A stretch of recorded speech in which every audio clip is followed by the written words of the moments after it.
Vous avez entendu parler, n'est-ce pas, des procès de... Oui. Et vous en avez pris souvent, à diverses reprises? Assez souvent. Est-ce que vous avez peur que les Américains portent la guerre au Nord-Vietnam? Nous n'avons jamais peur, n'est-ce pas? Comme les Français aussi, on dit que la peur n'existe pas. Est-ce que vous pensez, Monsieur le Président, qu'il y a une solution militaire à la guerre du Sud-Vietnam? Non. Parce que vous savez que le peuple vietnam, c'est un.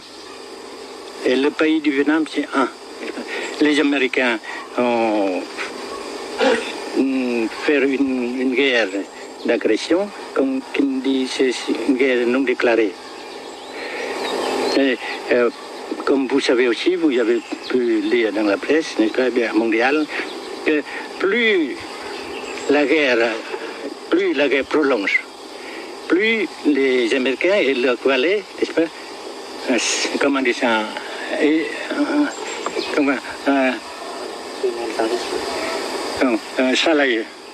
s'enliser, et plus ils supportent des échecs, comme vous savez récemment, n'est-ce pas? Par conséquent, la guerre ne peut pas durer éternellement. Et je suis très heureux que les politiciens haut placés français ont reconnu cela. Vous pensez que le général de Gaulle pourrait en quelque sorte, à un certain moment, arbitrer le conflit? Arbitrer, qu'est-ce que vous comprenez par le mot arbitraire? Nous ne sommes pas des équipes de football.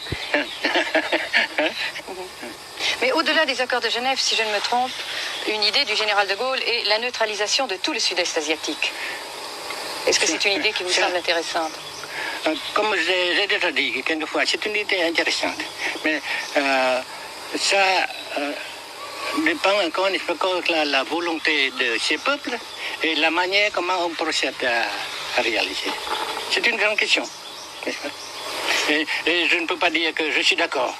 Et je ne dis pas que je ne suis pas d'accord.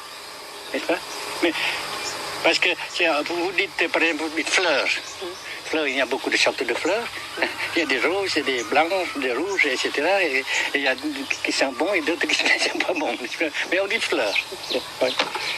Monsieur le Président, nous avons constaté avec chagrin qu'au cours de notre voyage au Nord-Vietnam, que l'influence française était devenue à peu près inexistante dans votre pays.